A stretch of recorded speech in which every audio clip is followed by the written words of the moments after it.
Our next guest is a local author who's written a children's book celebrating our differences. It's called Good to Be Me, and it is so good to have author Jessica Parham with us here on Virginia this morning. Good morning. Good morning. How are you? Great. So good to have you here with us. Excited to be talking about your new book, but I want to jump right in and learn a little bit more about what inspired you to write it in the first place. Well, I have a 5 and a 4-year-old who ask 1 million questions a day. And they started to ask why they were different than each other and why certain friends look different than them. And I tried to find a book to help us kind of guide them a little bit into why we're all different and why we should celebrate why we're different. And I couldn't find it. So I just decided to write it. That's incredible. What would you say is the goal behind the book? I want kids to feel that they are proud of who they are, that they are proud of their differences. I remember when I was in elementary school and I got teased a lot because my nose is a little bit more pronounced. And I was so insecure about it well into my adulthood. And I finally decided I was going to celebrate it. It is a part of who I am, and I am going to love it. And I want kids to see their differences, whether it's skin tone, disability, body type, whatever it is. I want them to see those differences and say, that's me, and I love it.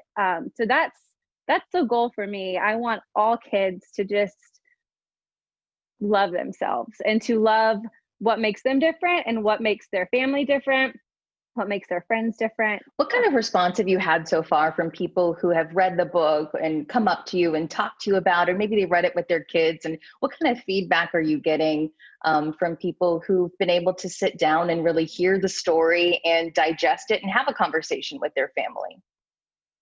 I've gotten really positive feedback, which has been great because it's always so nerve-wracking. You don't know how it's going to hit.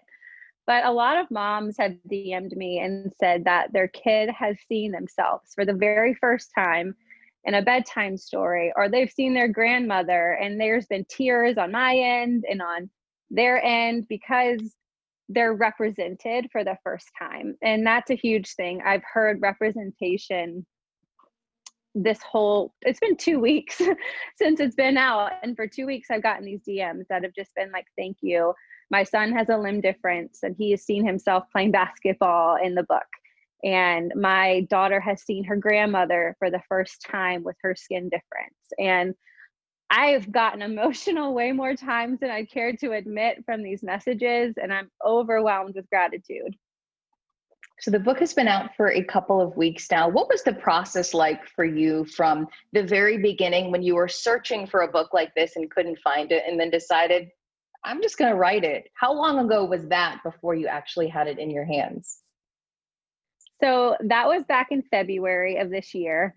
And I contacted the publisher. They were like, yes, we're in, let's do it. About 2 months ago, things were wrapped up with finalizing the PDFs and everything. And it got sent to the printer. And I was supposed to have it released in October officially.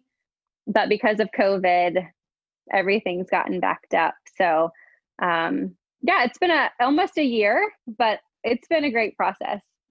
Well, it's a topic that's so important for all of us to, be focused on and be cognizant of. But who would you say sort of is the target audience for this book? Who do you think will enjoy it the most?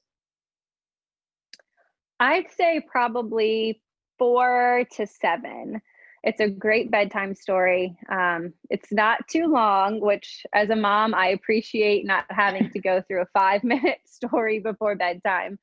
And it's also great for new readers. So it was geared towards the preschool, early elementary. So your mom can read it, and then you can start to read it when you're learning to read in kindergarten through 2nd grade.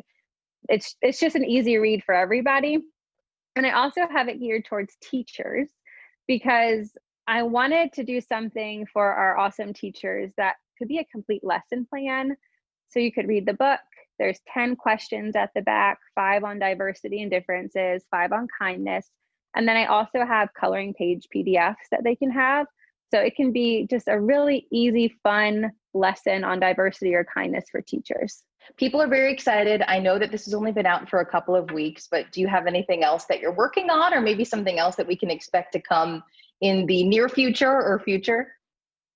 Yes, I have a lot of stories written up, and I'm very excited that I'm going to use one of the characters from Good to Be Me in the next book, whether it's a character in the background or another main character. I'm going to use one of them to just keep it going, and that's my plan, to have one new character that's in the book highlighted as a main character in all of my next books. So the story will continue. Well, Jessica, thank you so much for being with us here on Virginia this morning. We'll be sure to link to more information inside this story on our website so people can find you on social media and also where they can purchase the book. Thank you so much. Thank you.